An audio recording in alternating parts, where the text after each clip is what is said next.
Louis. Et c'est quoi les signes pour vous, les cousines, qui vous disent que vos cousins, c'est des bons gars? Essaye pas de te rassurer.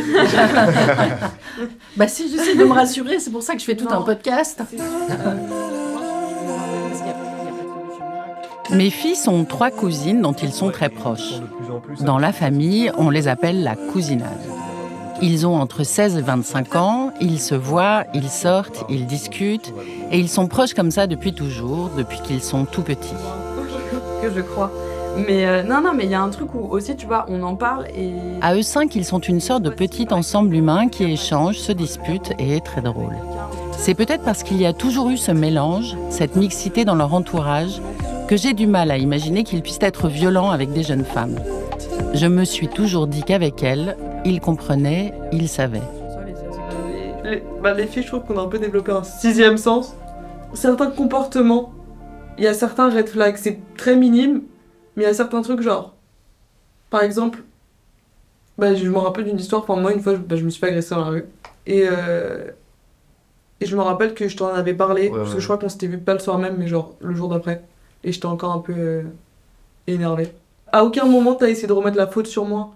Enfin, en tout cas, après ça, je me sentais pas sale, tu vois, mais t'as un peu un sentiment qui est hyper désagréable de...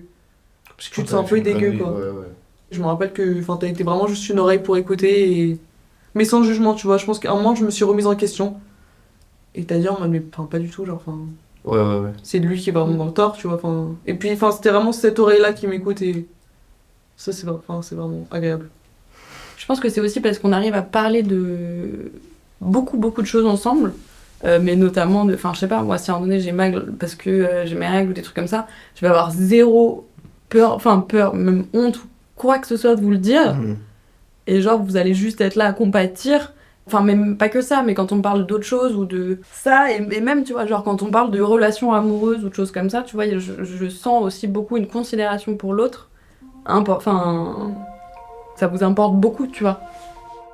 Après, j'ai envie de dire que dans mes amis... Cette écoute, ce respect, cette empathie et aussi cette déconnade, c'est exactement comme ça que j'imagine être toutes les relations de mes fils avec d'autres jeunes femmes ou n'importe quel pote. Et surtout dans leurs relations amoureuses, a priori hétérosexuelles. Qu'est-ce qu'on attend des garçons dans les relations hétérosexuelles ? Eh bien, il me semble que ce qu'on attend d'eux, c'est qu'ils partagent avec les filles les nouveaux idéaux des filles.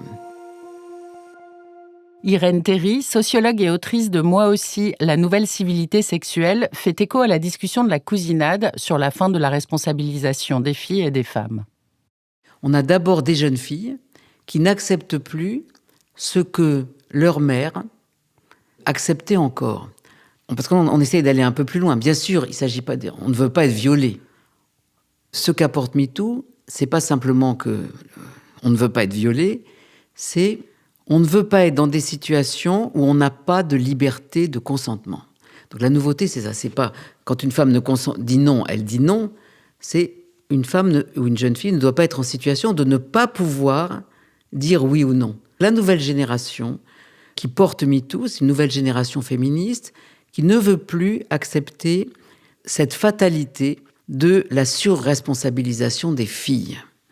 Elle ne veut plus dire « Eh ben oui, je me suis mis en situation, j'aurais pas dû être là, j'aurais pas dû dire ça, j'aurais pas dû... » Ils veulent partager la responsabilité de l'attention à l'autre.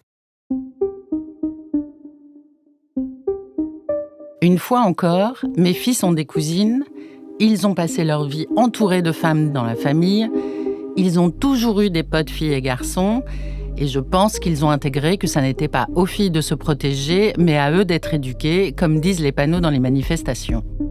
On est tous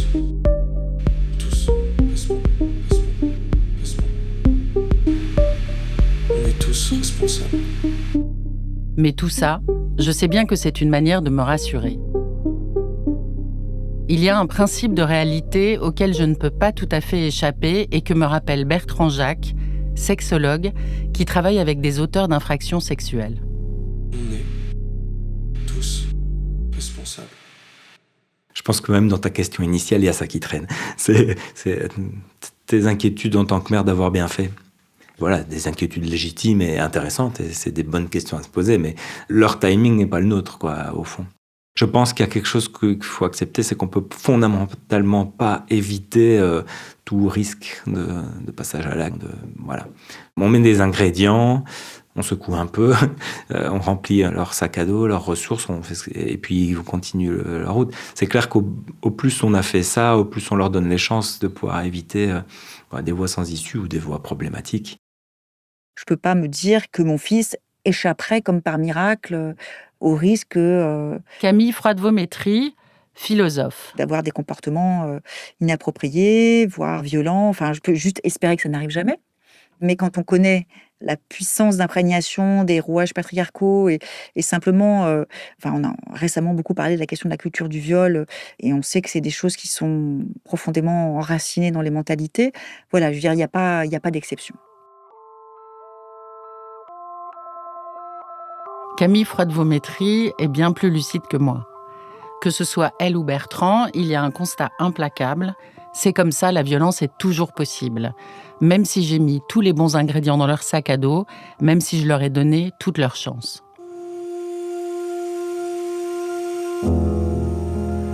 Ce que j'entends aussi, c'est que si passage à l'acte il y a, ça ne repose évidemment pas seulement sur les épaules de la mère. Et leur père, et leurs potes, et la responsabilité de mes fils dans tout ça. Les hommes soignent le mal par le mal. Les hommes soignent le mal par le mal.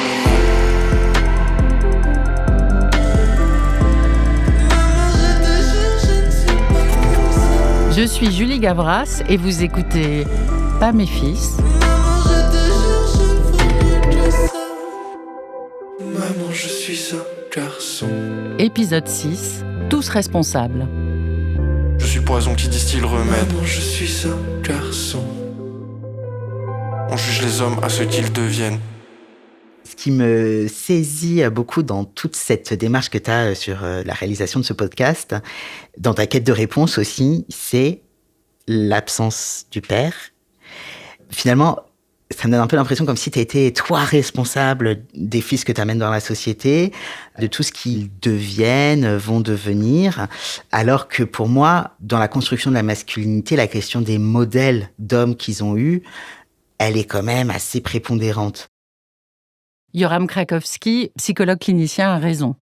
Même si dans les faits, ce sont encore très majoritairement les mères qui s'occupent de leurs enfants, le comportement des pères influe incroyablement sur les garçons. Comme j'ai quand même 2 fils très branchés histoire ou sciences politiques, les 2. Nathalie. C'est l'échange, surtout avec leur père, de discussions, de savoir, de leur connaissance en fait, de l'étendue de leur connaissance, de j'ai appris ça, c'est intéressant, as-tu lu un tel, as-tu machin. Donc c'est un peu un concours, je ne vais pas dire de bite, mais je le dis quand même, un concours de celui qui sait. Et moi quand je les regarde, mes fils, je les vois pas me regarder moi, mais je les vois regarder leur père, ils ont besoin de l'admiration du père en fait. Je pense qu'ils perçoivent son amour, mais ils ont besoin de son admiration. Voilà ce que j'écoute comme musique, qu'est-ce que t'en penses, par exemple ? Parce que leur père adore la musique, donc ce côté, est-ce que tu vas trouver ça bien, ce que j'écoute ? Et cette place que décrit Nathalie, les pères décident de l'investir de plein de façons différentes, que ce soit pour les fils de Sylvie, Catherine ou Christine.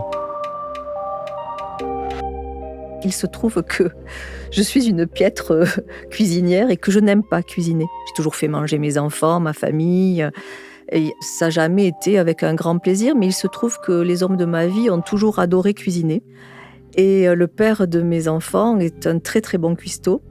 Et c'est à travers leur père, en fait, qu'ils ont appris à cuisiner et qu'ils adorent cuisiner l'un et l'autre. Mon fils, il dit que ses échecs scolaires étaient dus à la fumette. Même moi, j'ai toujours eu l'impression que son papa était trop exigeant et que ça finit par être décourageant. Un 7 sur 10, c'est pas bien. Moi, je me faisais enguirlander parce qu'il ratait une dictée quand il était petit, parce que c'était une dictée préparée chez moi. Enfin, voilà. Et je pense que c'était le signe d'une grande angoisse. D'être aussi exigeant. Quand on est rentré de la maternité, on est passé devant l'Université libre de Bruxelles et il a dit mais comment on va faire pour payer l'université ? Et on a le temps, quoi. On va voir. Et finalement, il n'y est pas allé. Donc voilà.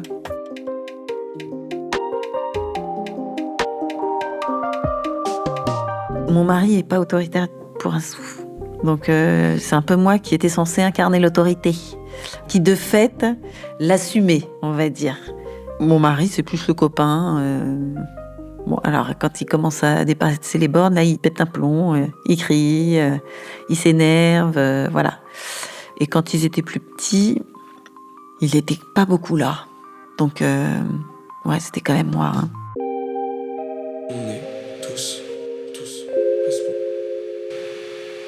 On est tous responsables. Alors, la première question, c'est...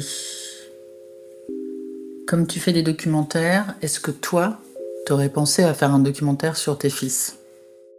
Le père de mes fils est, comme moi, réalisateur de documentaires, et il se trouve que de nous deux, c'est moi qui fais un projet autour du questionnement sur la violence de nos fils. C'est la mère qui s'inquiète, encore et toujours. Franchement, non. Et en même temps, ça m'intéresse. J'ai hyper envie de l'entendre, ce documentaire. Et si je réfléchis un tout petit peu, puisque quand même, on a fait ces enfants ensemble et qu'on vit ensemble, toi, tu fais quand même des films et des podcasts, finalement, sur des choses assez intimes. Tu t'y coltines, en tout cas.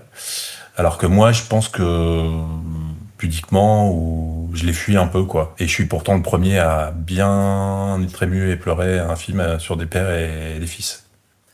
Est-ce que toi, tu t'es déjà posé des questions sur l'éventuelle violence de nos garçons ? Les questions que j'ai pu me poser par rapport à ça, je pense qu'elles sont beaucoup dues à toi, plus qu'à autre chose, aux conversations avec toi en tant qu'un père et une mère qui discutent de comment on élève nos enfants. Passer évidemment le truc de dire, disons, n'oubliez pas de mettre des préservatifs, comportez-vous bien avec les femmes avec qui vous allez rencontrer, avec qui vous allez... ce genre de choses évidemment, qui sont un peu basiques et sur la sexualité, en y étant, sans y être, en discutant, etc. Et j'ai l'impression aussi que j'ai une grande confiance dans les gens que j'aime, quoi. C'est-à-dire que moi, quand je donne mon amour, mon amitié, ou évidemment avec mes enfants, je pense qu'en fait, j'ai une grande confiance. Je sais pas si c'est naïf ou pas, mais en tout cas, ça fait partie du truc, quoi. Donc j'ai l'impression que j'ai une confiance dans mes fils et dans ce qu'on leur a donné, toi et moi. Mais en même temps, en t'écoutant, par rapport à évidemment l'ampleur dans ce qu'on découvre jour après jour, dans des faits divers, des enquêtes et des choses, et avec les yeux que tu... évidemment, c'est immense. Donc tu te dis, pourquoi pas eux, pourquoi, voilà. Donc t'essayes de donner toutes les armes et t'essayes de... Bon, j'ai l'impression que quand ils nous racontent, maintenant ils grandissent, ils ont des rapports amoureux, affectifs et tout, j'ai l'impression qu'ils sont pas trop abrutis, quoi. Qui se conduisent plutôt pas mal.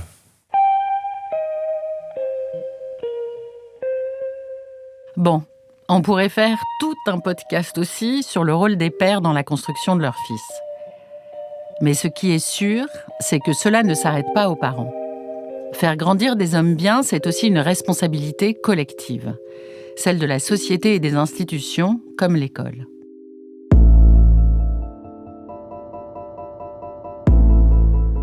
Par exemple, dans le domaine de la sexualité que l'on a abondamment évoqué dans les épisodes précédents, il y a la question de l'éducation à la vie affective et sexuelle.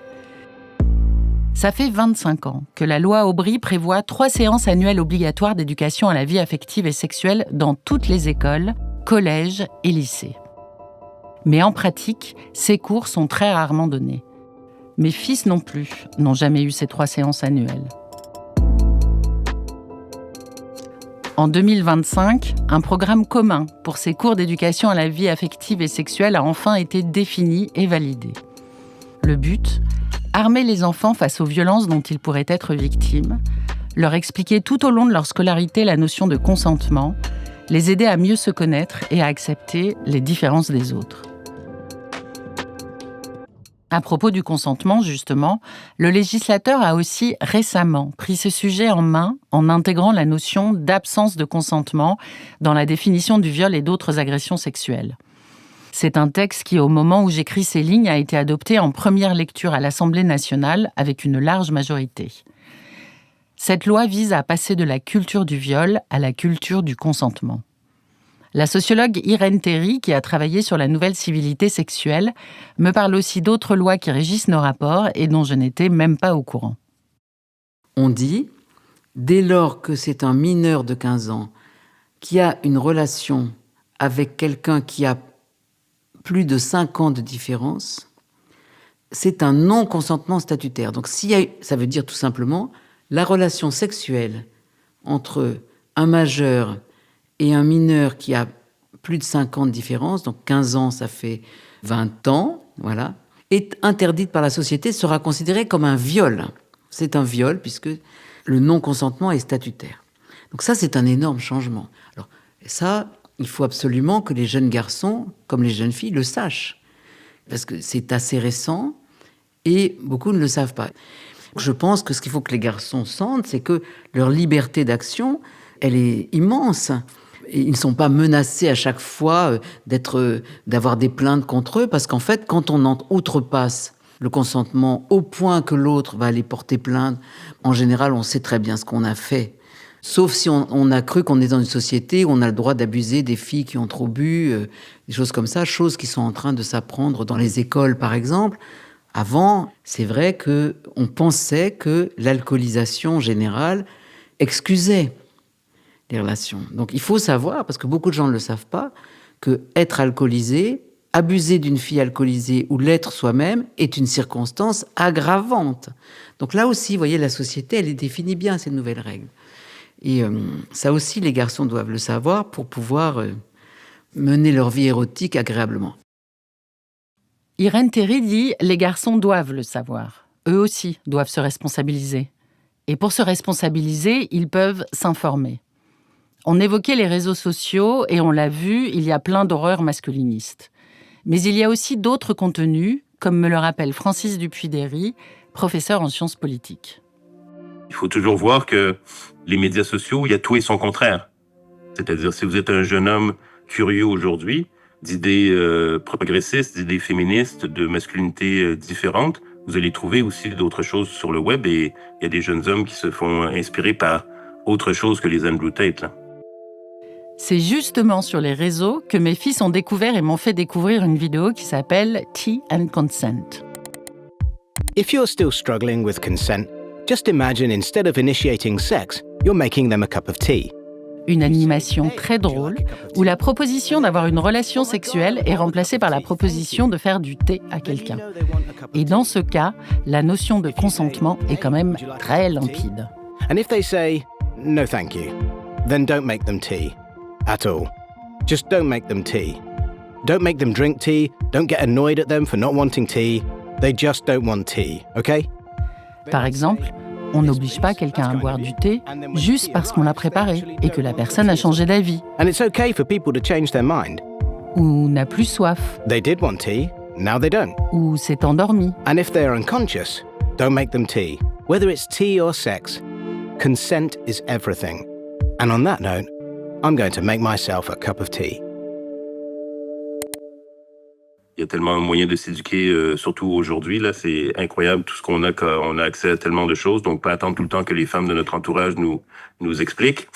Il y a des bandes dessinées, il y a des podcasts de 5 minutes, il y a des podcasts de 2 heures, il y a des podcasts de 148 épisodes, il y a des films, il y a des livres, il y a des maisons d'édition spécialisées, il y a des librairies spécialisées. Donc il n'y a pas de raison aujourd'hui, si vous voulez vous poser des questions et vous intéresser au rapport entre les hommes et les femmes, de ne pas trouver les informations et de ne pas s'éduquer soi-même.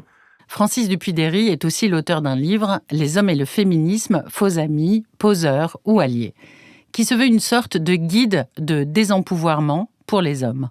Essayer de se rappeler que quand on parle des hommes et des femmes, surtout à des femmes, c'est elles qui en savent plus que nous, et donc essayer de ne pas trop leur expliquer leur propre vie, leur propre expérience.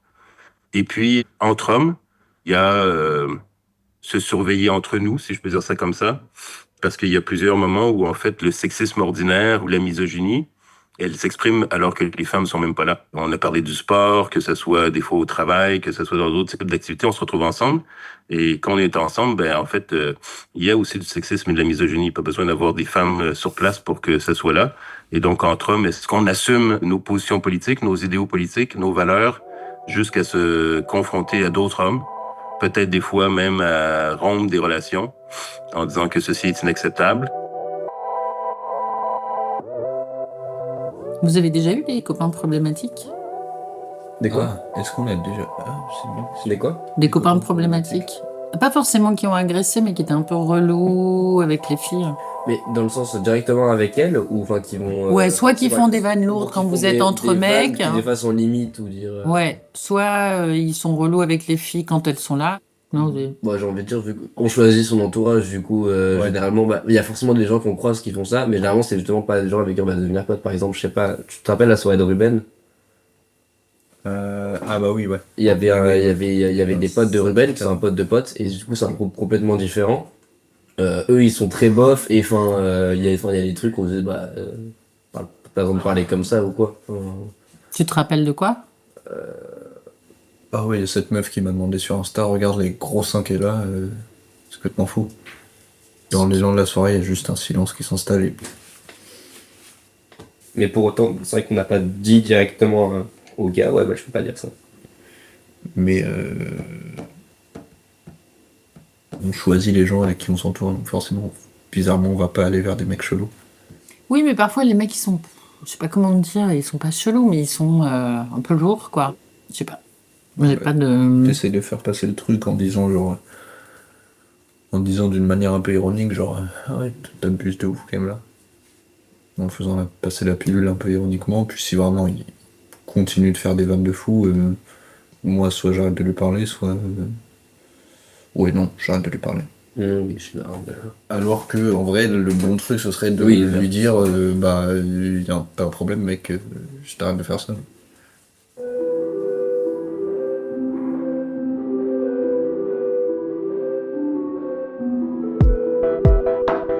Les belles masculinités, elles commenceront à se construire, et elles commencent à se construire, dans les endroits où la solidarité masculine indéfectible s'affaisse. Sylvie Dalnocchi, psychologue et psy située.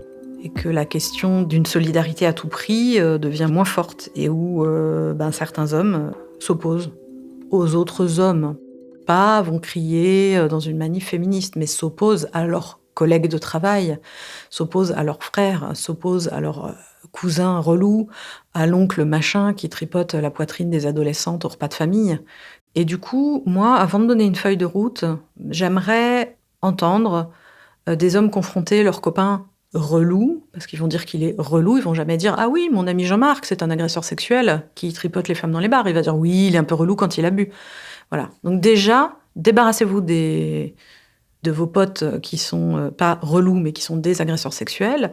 Déjà, confrontez vos amis dont vous savez qu'ils violentent leur compagne ou compagnon. Et puis, on pourra rediscuter d'une feuille de route après.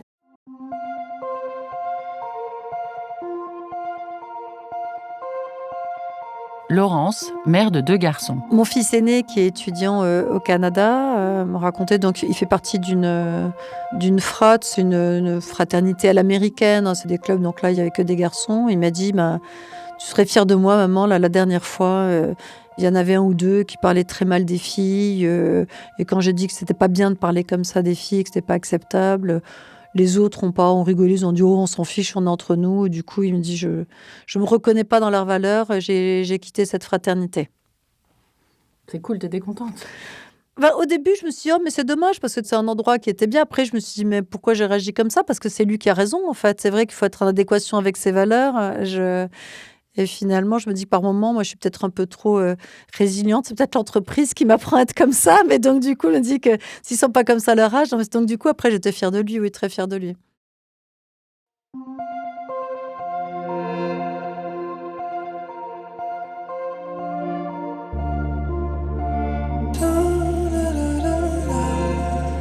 Yoram Krakowski est psychologue clinicien et homme trans. Lui aussi s'interroge sur les belles masculinités et comment les vivre.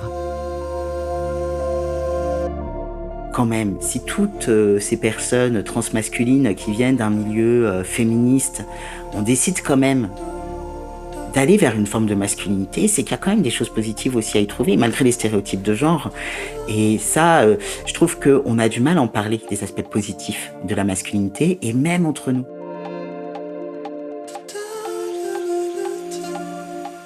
C'est-à-dire que ce que je vois souvent dans des réunions féministes, trans, c'est qu'on passe notre temps à bâcher les hommes cis, à critiquer ce type de masculinité. Et souvent, je regarde la salle et je vois qu'on est 2/3 de personnes trans masculines ou à adopter des codes masculins. Et je me dis, c'est quand même bien qu'on y trouve quelque chose. C'est quand même bien que dans le masculin, il y a quelque chose qui nous intéresse. Et il y a peut-être dans les stéréotypes de la masculinité des choses qui parlent. Moi, il y a des choses qui m'ont parlé dans la masculinité. Par exemple, la protection. On alloue aux hommes beaucoup le rôle de protection. Alors, dans la masculinité hégémonique, évidemment, ça va avec le paternalisme. Mais en fait, on peut aussi penser à une forme de protection qui soit pas paternaliste, c'est-à-dire qui plutôt soutienne l'autonomisation des personnes qui nous entourent, au lieu d'essayer de les enfermer dans un système d'emprise. Et ça, moi, c'est des choses qui me parlent beaucoup. De la même façon, moi, ce qui m'a beaucoup parlé, c'est très lié au sexisme, c'est aussi apprendre à ne plus dépendre d'une personne. Il y a l'indépendance qui est très liée à la masculinité. Et finalement, moi, en embrassant la masculinité, je me suis rendu compte de tous ces endroits où j'ai dû apprendre à devenir dépendant. Parce qu'il n'y a plus personne qui me propose de l'aide. Et du coup, faut apprendre à se débrouiller au quotidien, à faire du bricolage, à apprendre à faire des tas de choses que tant que j'étais finalement dans un rôle genré féminin, je pouvais me permettre de pas chercher cette autonomie-là. Mais en même temps, c'est quoi les qu'est-ce que ça pourrait être une belle masculinité, ouais. Ariane Calvo est psy et mère de 2 garçons de 22 et 19 ans. Je me suis réconciliée avec les hommes en devenant psychothérapeute. Et c'est le cas. C'est vraiment dans le fait d'avoir accès à l'intime des hommes que j'ai découvert l'étendue de leur beauté intérieure et de toutes les réflexions, les peurs, les regrets, les aspirations profondes. Et me rendre compte à quel point on est tous des humains sensibles, quoi, et tellement délicats. Et que c'est l'éducation et ce formatage-là qui nous empêche, ou en tout cas entrave l'expression de cette délicatesse qui fait vraiment partie de notre nature, je pense. Et ça, oui, j'ai pu le transmettre aux garçons. De leur dire ce que je percevais des hommes, de ma patientèle, de leurs questionnements, ce que je trouvais touchant, admirable, courageux, et même y compris chez leur père. D'évoquer des attitudes modèles, en tout cas qui me semblaient moins inspirantes, et puis de valoriser en eux ce qui faisait partie de leur personnalité et que je trouvais inspirant pour moi aussi.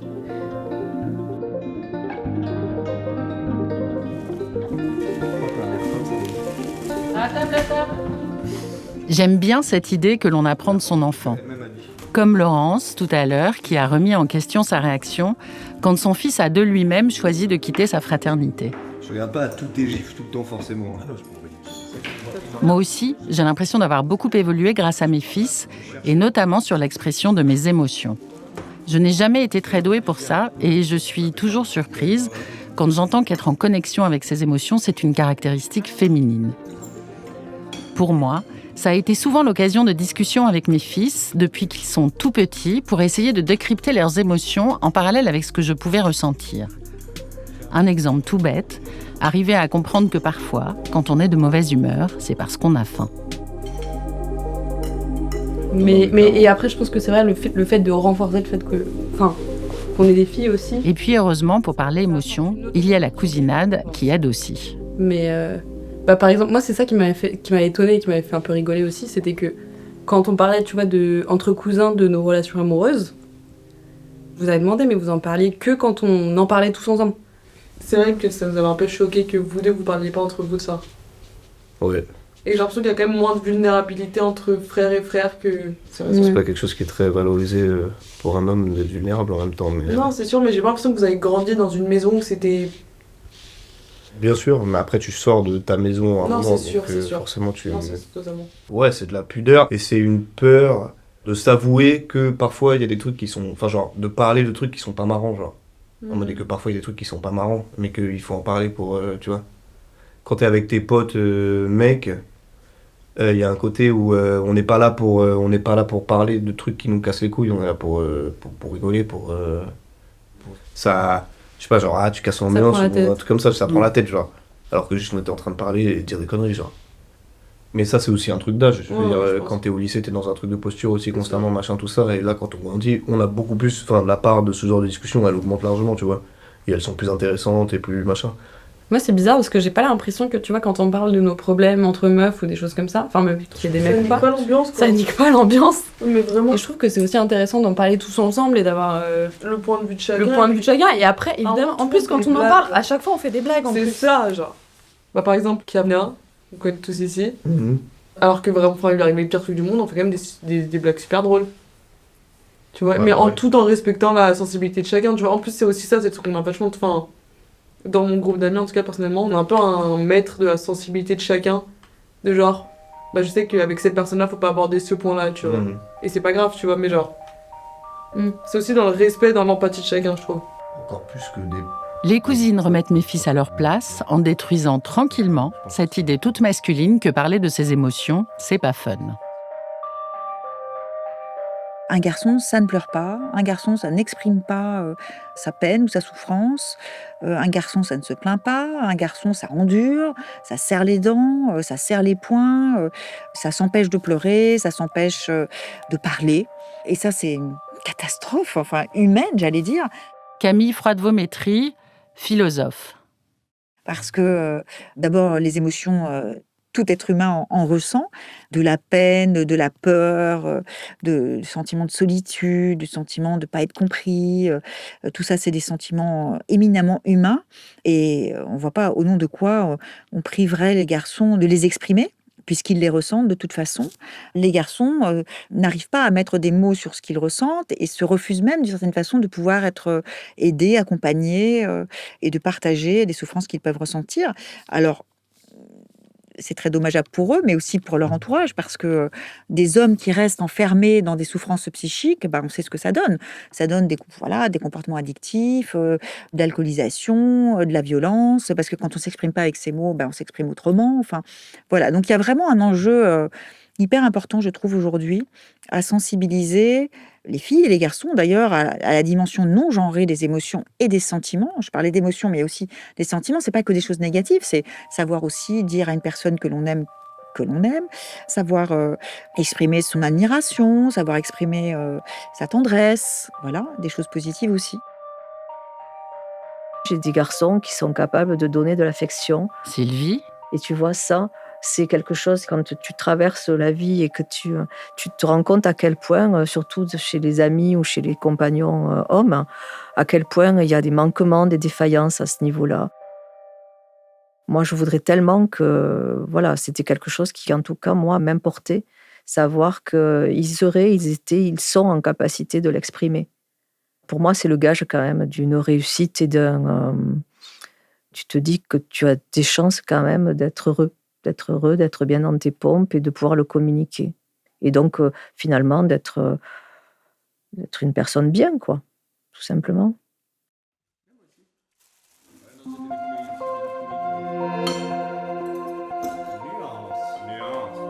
Voilà, j'espère que mes fils sont des personnes bien.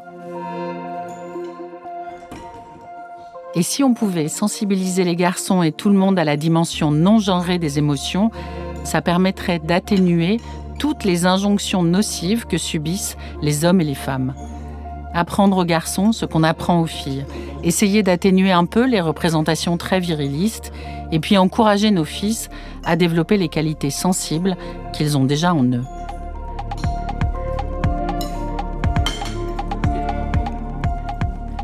Comme je n'ai pas de théorie éducative ou de guide, c'est très empirique, cette quête d'essayer d'élever des gars bien.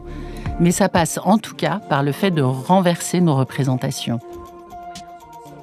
Gloria Steinem disait « Je suis heureuse que nous ayons commencé à élever nos filles davantage comme nos fils, mais cela ne suffira pas si nous n'élevons pas nos fils comme nos filles. » Comme j'ai 3 frères, on disait de moi petite que j'étais un garçon manqué et c'était très valorisé. Mais après tout, pourquoi est-ce que les garçons ne pourraient pas être des filles manquées ? Banane. mais c'est une ange. Miam, c'est bonne cette sauce. Ah, non, non.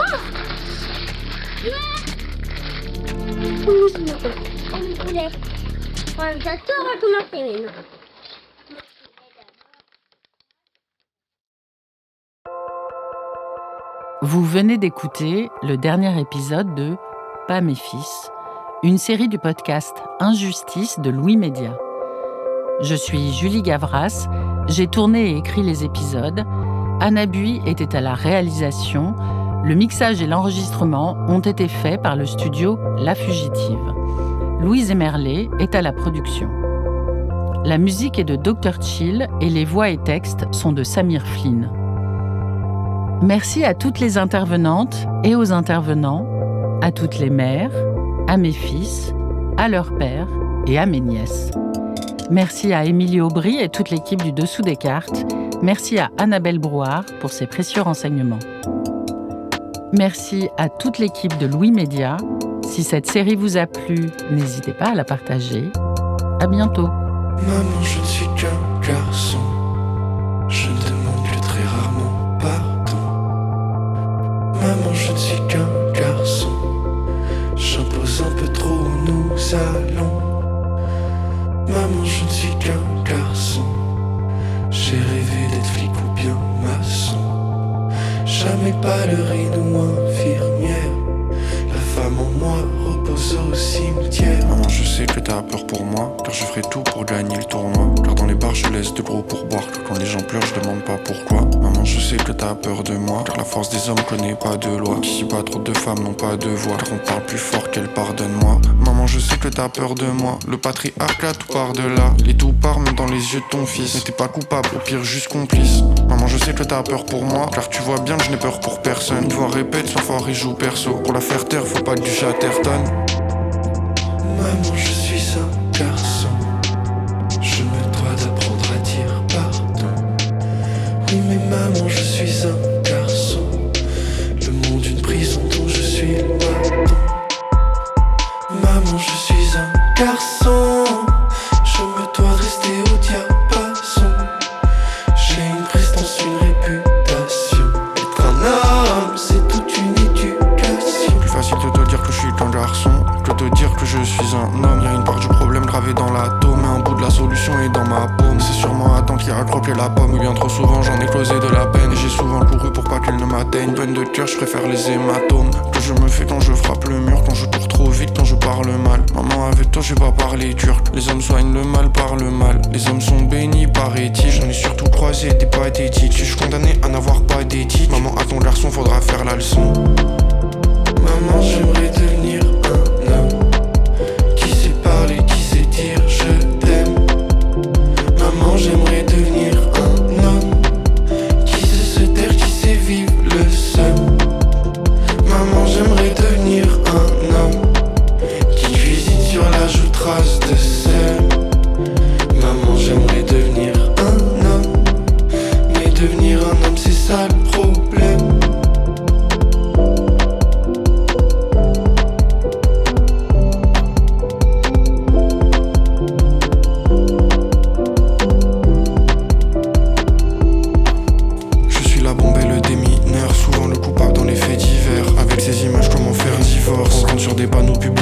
C'est toute une planète à reconstruire, des citadelles à réduire en cendres. Ça fait peur comme l'avenir en France, mais abandonner il n'est pas question. Dans les questions il faut s'y remettre. Je suis poison